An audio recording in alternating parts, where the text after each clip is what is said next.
Meu nome é Alexandre e sou professor de Física no Colégio Militar de Juiz de Fora. A aula de hoje é sobre questões discursivas do PISM-2, da parte de termodinâmica.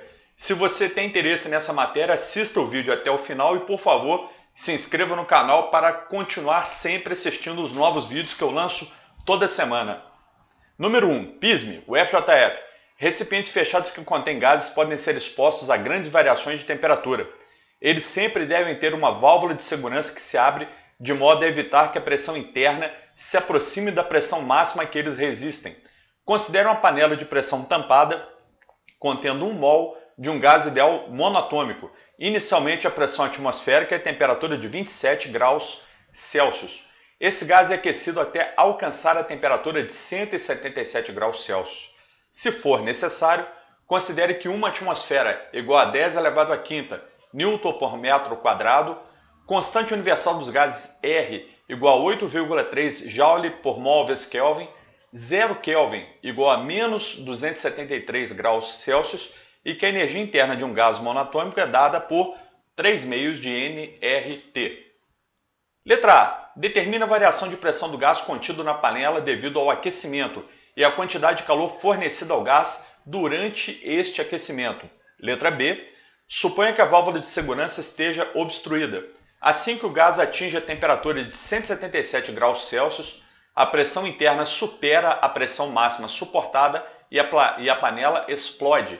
Sendo assim, o gás experimenta uma súbita variação de temperatura. Considere como processo adiabático, de 177 para 77 graus Celsius.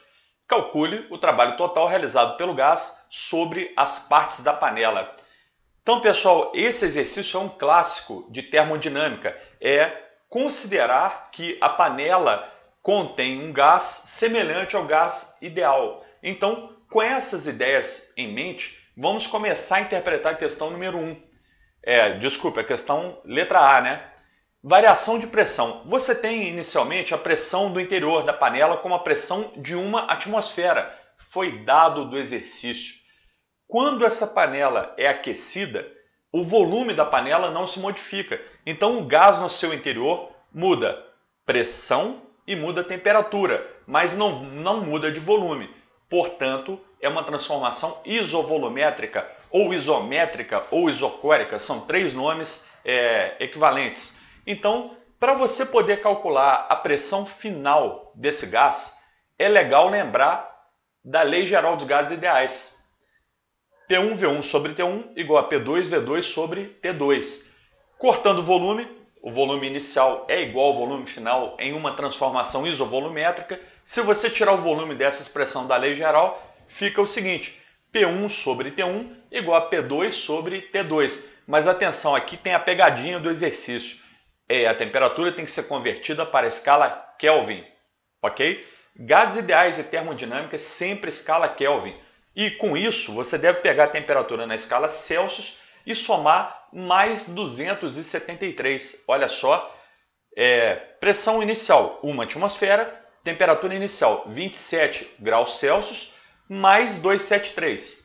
Pressão final, que é o que eu quero, é igual a 177, dado do exercício, mais 273. A pressão final é 1,5 atm. Atenção! O exercício não pediu exatamente a pressão final, ele pediu a variação de pressão durante esse processo de aquecimento do gás. A variação de pressão é dada por P2, pressão final, menos P1, pressão inicial. Então você tem 1,5 atm, atmosfera, menos 1 atm, 0,5 atmosfera. Atenção, na letra A você pode deixar a resposta atmosfera. Se quiser, pode converter multiplicando por 10 elevado à quinta, para transformar em Newton por metro quadrado ou Pascal. Só se você quiser, porque essa questão aí na letra A não exige isso. Letra B.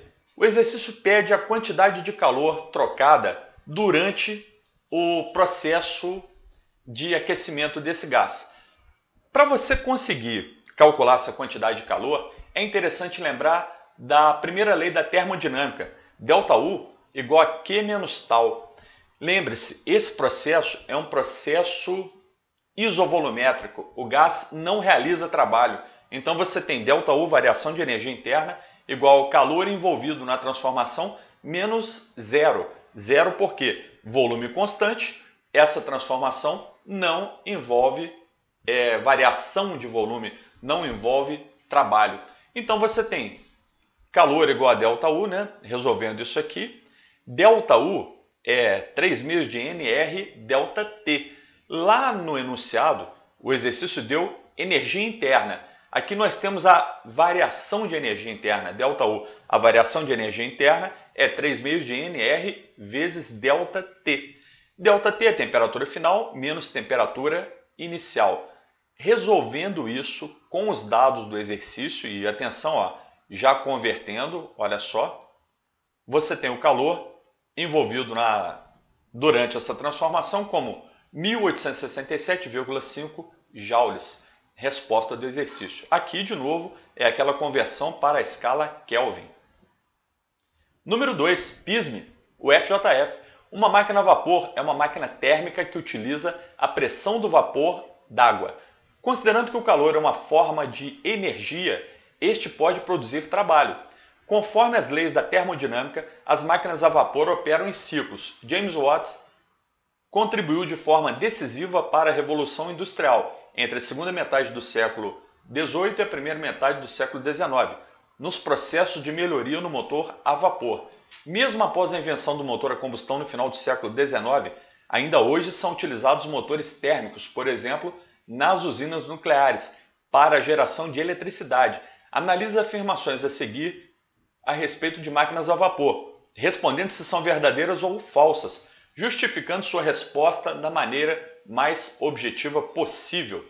Letra A. Considere que em determinado momento o volume do vapor permanece constante, porque o êmbolo que pressiona o vapor travou devido a uma falha mecânica. Nesse caso, conforme a primeira lei da termodinâmica, toda a energia obtida na forma de calor é transformada em energia interna. Letra B. De acordo com a segunda lei da termodinâmica, as máquinas a vapor, no decorrer de um ciclo, transformam em trabalho todo o calor recebido da fonte quente e a energia interna do vapor se mantém constante. Então, essa é uma questão teórica para avaliarmos se é correto ou incorreto, verdadeiro ou falso, cada uma delas. Então, vamos analisar com muito cuidado isso. Letra A. Em determinado momento, o êmbolo que permite a expansão do vapor travou. Então, mesmo aquecendo esse vapor, ele não sofrerá variação de volume e, portanto, ele não realizará trabalho. Essa máquina com o êmbolo travado é equivalente a uma panela de pressão, olha só, com também a válvula travada. O que vai acontecer aqui é o seguinte: o vapor de água ganha calor, não realiza trabalho e todo esse calor que ele recebeu é convertido em variação de energia interna. Portanto, a expressão é verdadeira. É a expressão do enunciado, tá? Da letra A.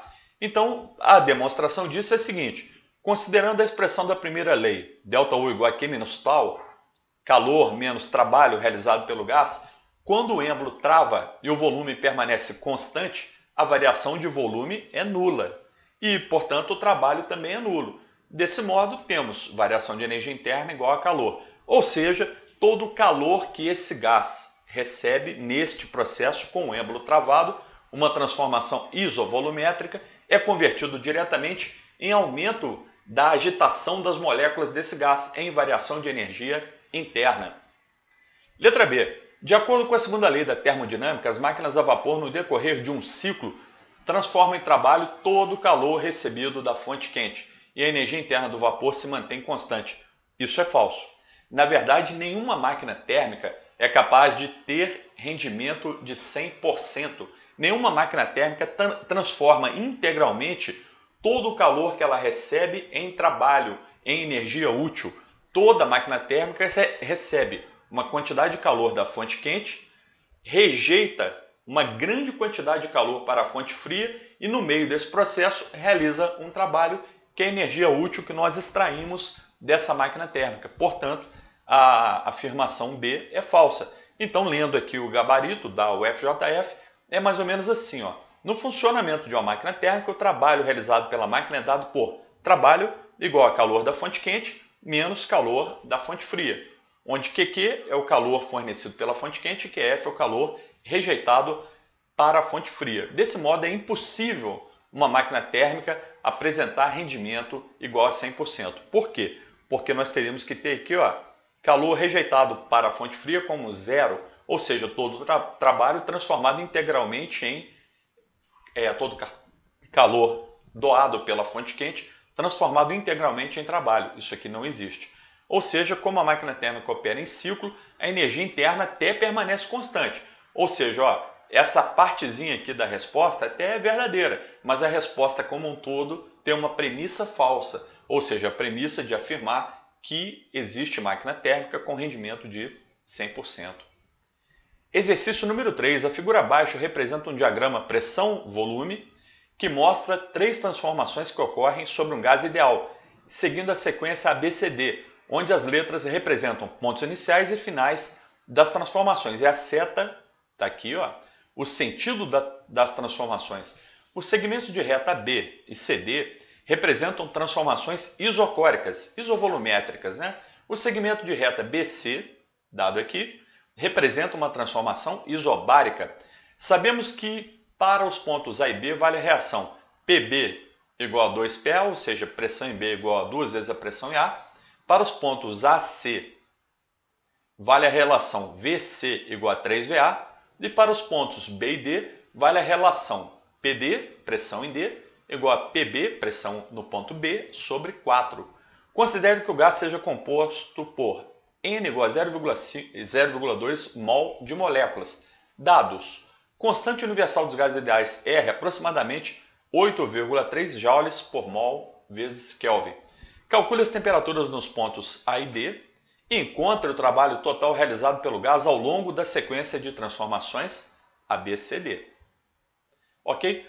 Olha só, pessoal, as temperaturas nos pontos A e D podem ser calculadas com o apoio da equação de Clapeyron. Por exemplo, no ponto A, a equação de Clapeyron diz o seguinte: PAVA igual a N, número de mols, vezes R, constante universal, vezes a temperatura do ponto A. E essa resposta já sai em Kelvin. Tá? Tudo aqui, nesse gráfico, já está no Sistema Internacional de Unidades.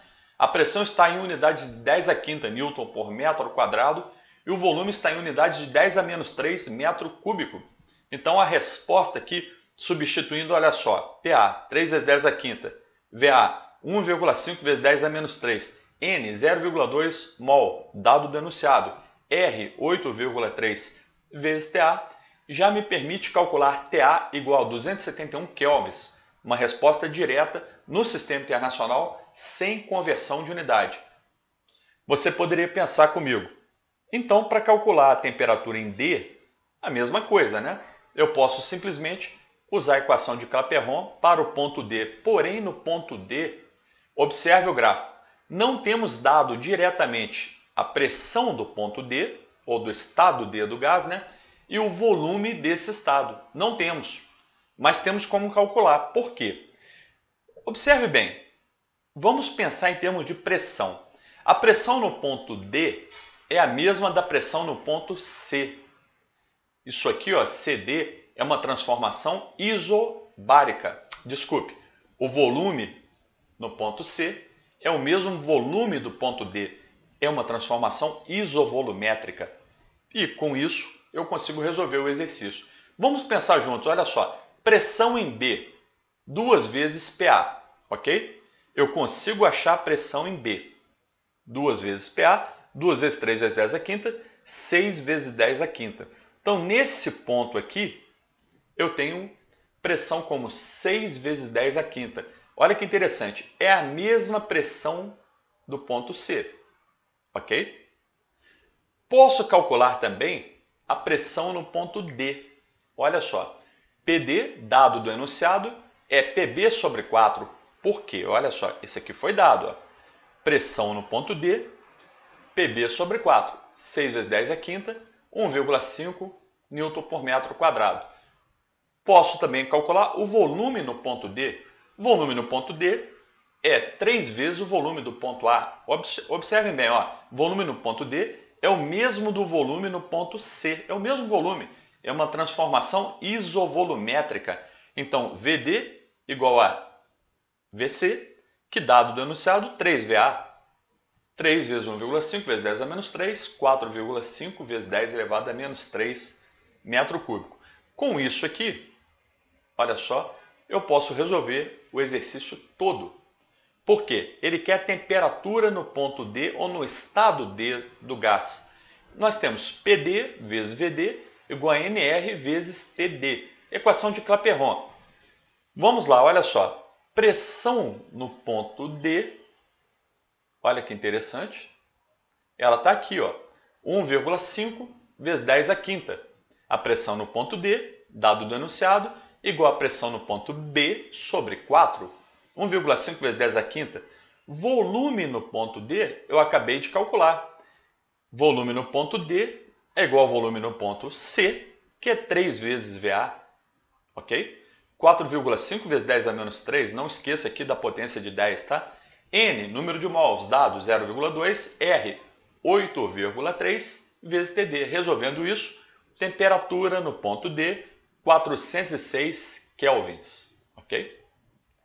Letra B. Encontre o trabalho total realizado pelo gás ao longo da sequência de transformações.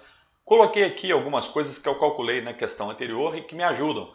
A pressão no ponto B é 6 vezes 10 à quinta, calculado na letra A, e o volume no ponto D, 4,5 vezes 10 a menos 3, que é o mesmo volume do ponto C. Para calcular o trabalho, eu poderia usar aquela propriedade da área. A área sob a curva pressão-volume, a área total sob a curva, a área de um retângulo, ok? Mas eu também posso lembrar o seguinte, de A para B é uma transformação isovolumétrica, não existe trabalho numa transformação isovolumétrica. De C para D é outra transformação isovolumétrica, trabalho igual a zero. Então, nesse processo todo, ABCD, a única região que tem trabalho nesse gás é no processo BC, transformação isobárica. E a equação desse trabalho é pressão vezes variação de volume. Pressão do ponto B, que é a mesma do ponto C, calculado anteriormente, 6 vezes 10 elevado à quinta. Está aqui. Variação de volume. Volume do ponto C, calculado anteriormente, que é o mesmo volume do ponto D, 4,5 vezes 10 a menos 3, menos volume do ponto B, ou seja, 1,5 vezes 10 a menos 3, dado aqui no enunciado. Então, só essa região, P vezes ΔV. Então, é P que multiplica volume em C menos volume em B. O volume em... volume em C menos volume em B, isso. O volume em C, já temos 4,5 vezes 10 a menos 3, volume em B, menos 1,5, né, vezes 10 a menos 3. Resolvendo isso, 1.800 joules. Resposta positiva, porque de B para C, o próprio gráfico indica, o gás sofreu uma expansão, um aumento de volume. Toda vez que o gás tem um aumento de volume, seu trabalho é positivo. Número 4, PISME, o FJF, num dia quente de verão, estava fazendo 27 graus Celsius e Pedro ficou muito irritado com a porta da geladeira. Quem nunca, né? Sempre assim. Ele abriu a geladeira uma primeira vez para pegar sorvete de creme. Imediatamente após fechar a geladeira, lembrou-se de que sua irmã Ana havia pedido sorvete de morango. Abriu a geladeira novamente e teve que fazer uma força muito maior que a força feita da primeira vez. Isso ocorre porque o ar quente que entra na geladeira, quando esta é aberta, sofre um resfriamento a volume constante. Se esperarmos um pouco, a troca de ar entre o ambiente exterior e a geladeira, fazendo com que as pressões interna e externa se igualem, tornando a geladeira fácil de se abrir novamente. Letra A. Considere que o ar é um gás ideal e que imediatamente antes de Pedro fechar a porta, todo o ar no interior da geladeira está a pressão e temperatura ambiente. Considere ainda que após fechar a porta, todo o ar no interior da geladeira atinja rapidamente uma temperatura de 7 graus Celsius e que não há troca de ar entre a geladeira e o meio externo. Calcule a pressão no interior da geladeira após o resfriamento, logo após ele fechar a porta. Então o ar quente entra, leva um choque, diminui sua temperatura, consequentemente sua pressão, e é isso que ele pede. Calcule a pressão no interior da geladeira logo após o resfriamento desse gás que entrou quente, resfriou, atingiu 7 graus. Letra B. Considerando que o volume de ar interno da geladeira é 0,6 metros cúbicos, calcule a energia retirada do ar no processo de resfriamento, ou seja, o calor perdido pelo ar, né, durante esse processo.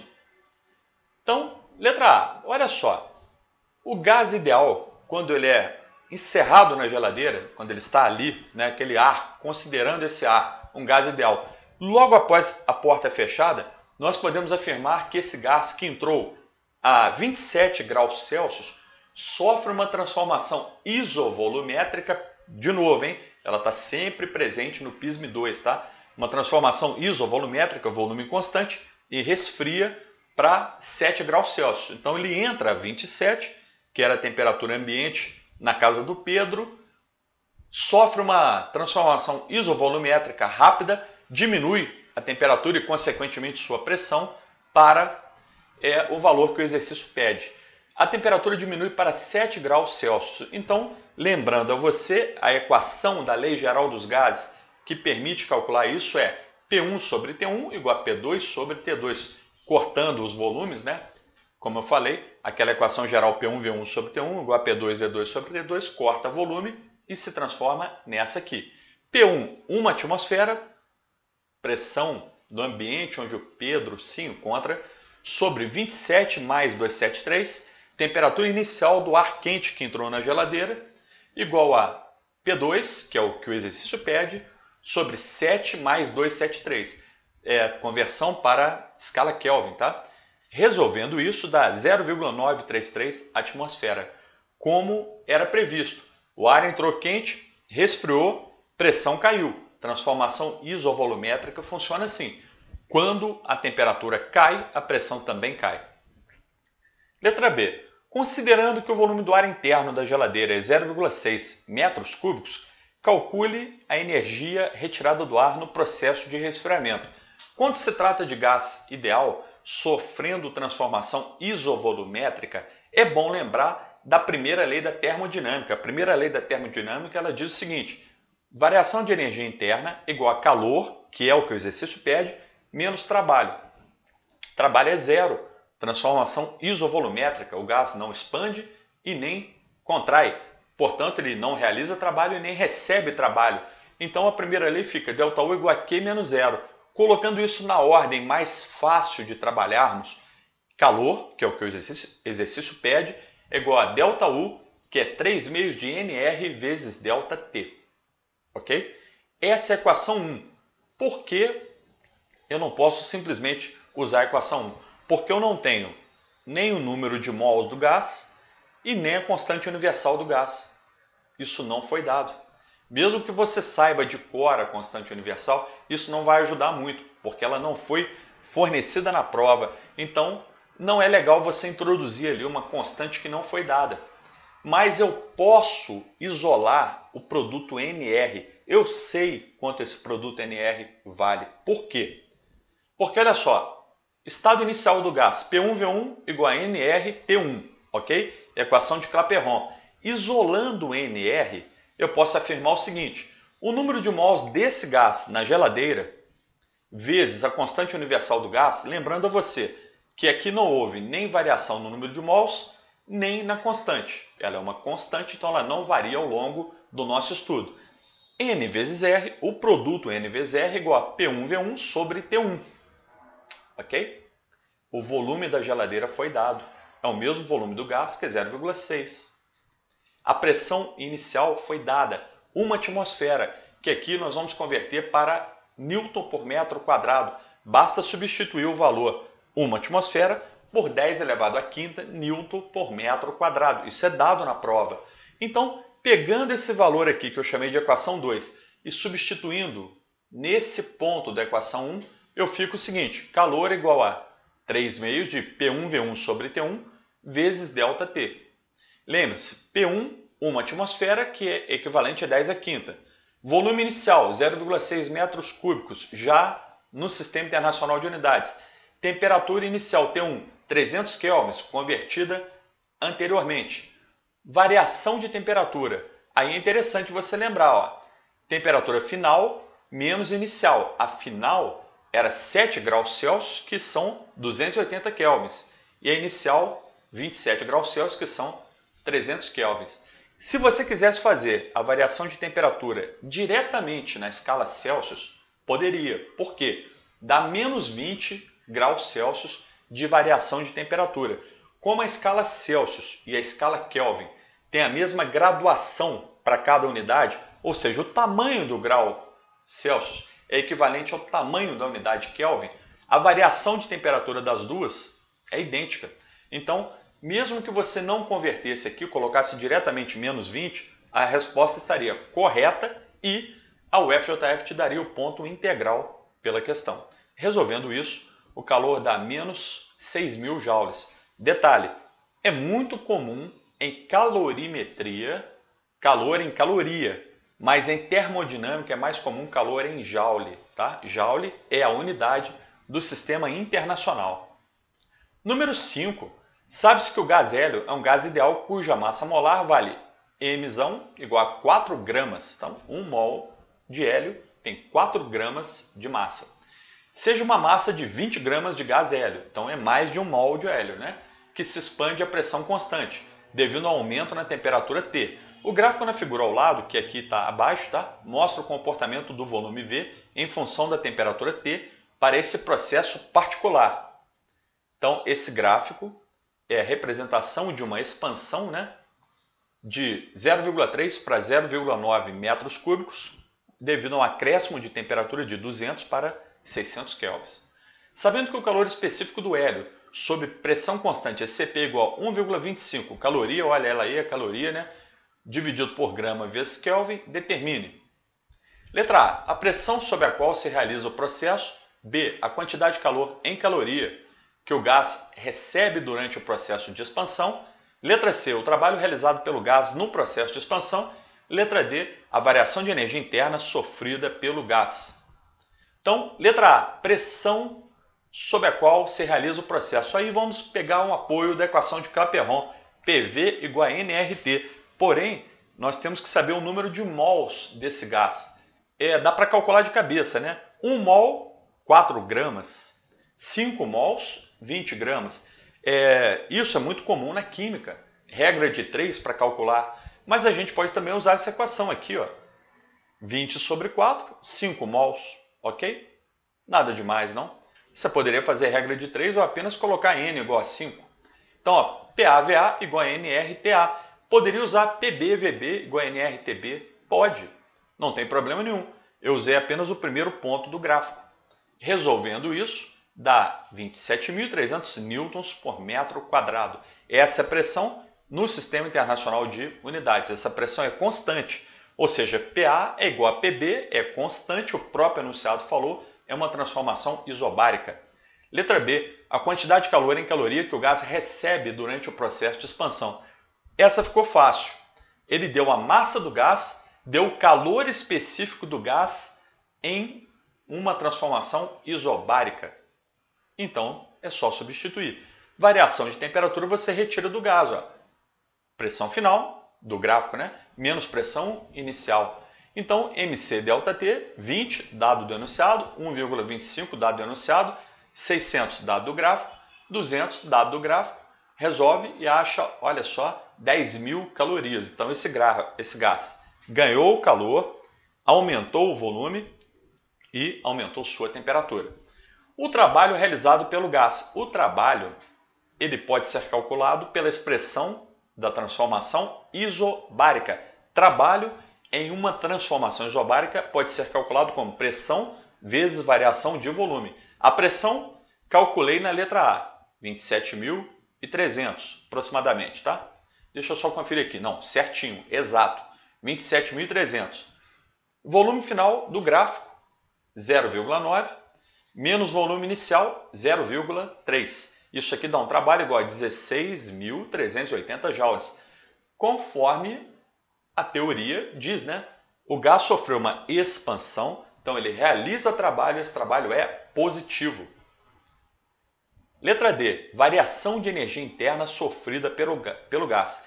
Toda vez que você lê numa prova variação de energia interna, é bom lembrar da primeira lei da termodinâmica, ΔU igual a Q menos tal. Porém, observe, cuidado para não misturar as unidades, porque o calor, a UFJF pediu em caloria, então você achou 10.000 calorias, ok? Mas o trabalho calculado na letra C está em joules, portanto você tem que converter esse calor para joule para poder ficar coerente com a unidade do trabalho. Então, ΔU, variação de energia interna, igual a 42.000, já convertendo aqui, tá? Multipliquei por 4,2, isso é dado em algum ponto da prova, não se preocupe.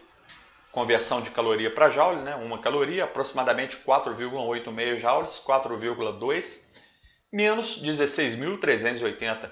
E a resposta do exercício é ΔU, variação de energia interna, igual a 25.620 joules. Pessoal, por hoje é só. Agradeço a atenção de vocês. Peço novamente a inscrição no meu canal e ative as notificações para ficar sempre por dentro das atualizações. Tenho lançado vários vídeos por semana, tanto de PISM-2, quanto de concursos militares, quanto de preparação para a Polícia Rodoviária Federal. Desejo a vocês bons estudos e sucesso nas provas.